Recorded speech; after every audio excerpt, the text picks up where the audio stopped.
Hey, what's up, you guys? Welcome back to GSA Forever. That song is called Mickey. It's by Tonai Basil. I apologize if I said the name wrong. But in the last chapter, we found out that, Tony told, Daniel that he has a surprise for him. And the surprise is that he actually is setting up Daniel on a blind date with, Drake. So this is the next day. Daniel's point of view. It's Sunday. Told me to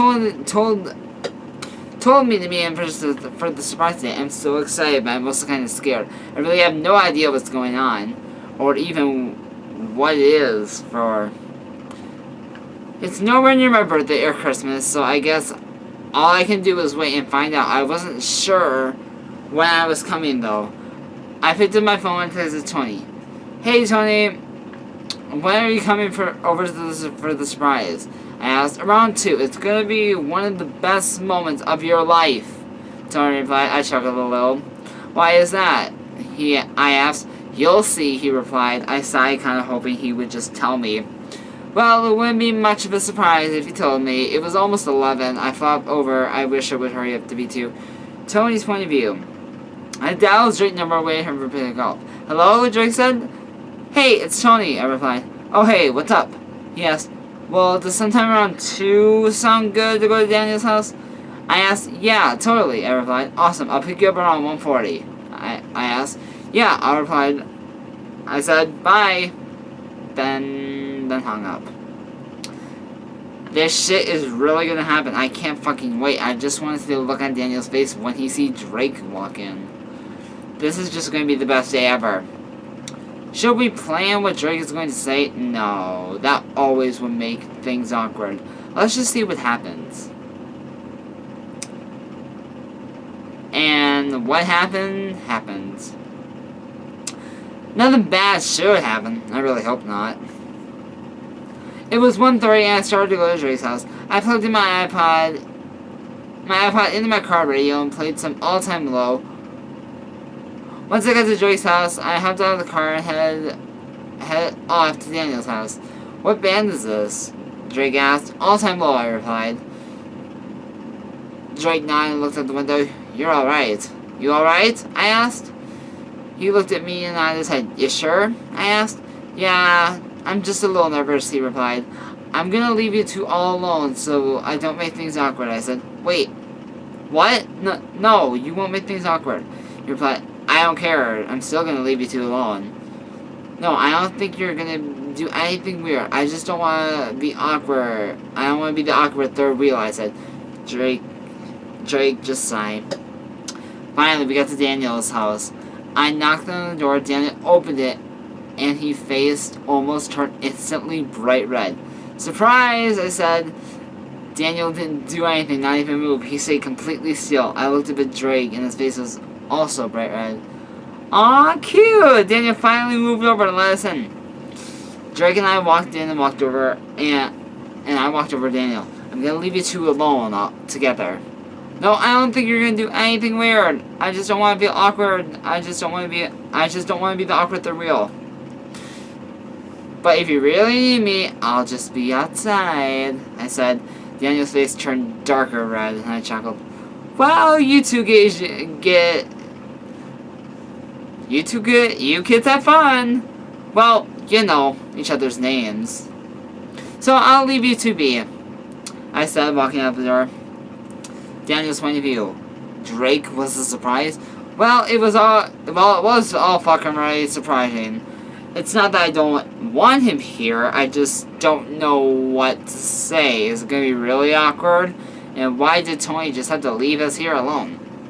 It's just kinda like a hell for me. Only because I don't know Drake, and I don't think I'm weird and too awkward. And I want him to like me, but if he doesn't, what if I fuck up everything? What do I do or say something wrong? Shit. This isn't gonna be good. I just stood there not moving, not knowing what to do. God damn it, I hardly even think. Are you okay? Drake said. Yeah, I kinda lied. I sat down, and he sat down next to me. I looked down again, motionless. I looked over at him a little, and he was just looking down at me. Not like a stalker or something, but he seemed kind of shy once I looked over at him. He looked away, and his face turned red, and said sorry. It's okay, I replied. What is he sorry about? Staring at me or something? I don't know.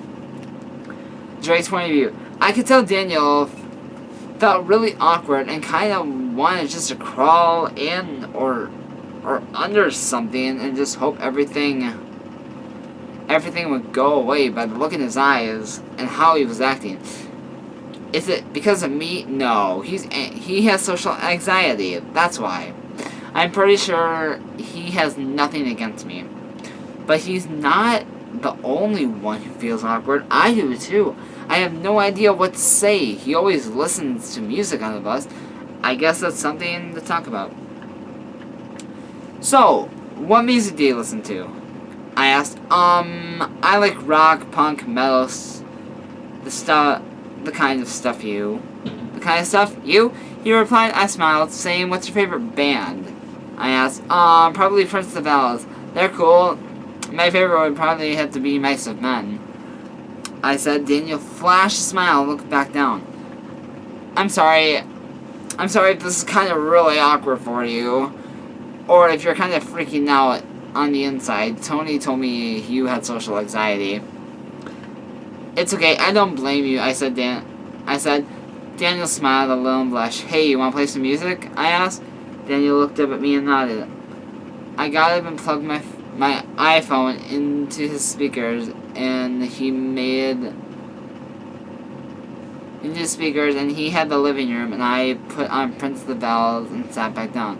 I looked down at Daniel and looked like he was going to cry. I rubbed his back gently. Then I got distracted by his cat. My hand stopped in the center of his upper back. I could feel Daniel's heart pounding. I looked over and back at his back. That cat is cute. I said, thanks, he replied, smiling a bit. He smiles and so much more cuter.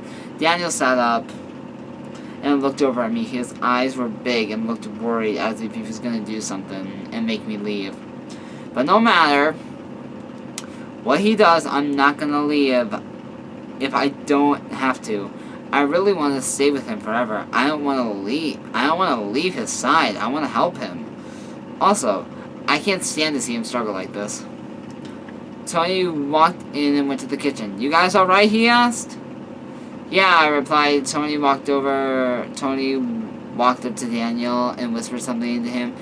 Daniel shook his head, like as if Tony threatened to kill him if he did something. Okay, Tony said, hugging Daniel and patting his hair. Tony walked back out of the room and looked over at Daniel. He slouched back over and put his head in his hands. I heard him sniffle and then realized Daniel was crying. Are you okay? What's wrong? I asked. Daniel just shook his head. It kind of scared me. What did Tony say to him? I hugged Daniel. He stopped, but he was still breathing heavily. Please tell me what's wrong, I begged, pulling away from him a little. He shook his head. I really don't want to talk about it, he replied. I nodded my head and looked into his eyes. His eyes were asking for another hug. I hugged him tightly, and he buried his head in my chest. That was meeting Drake, and that's chapter 5. So, chapter 6 is called Promise Me You Will Never Do That Again. So yeah, we'll see you guys tomorrow. Okay, it's okay, just ask the GSA. Mwah!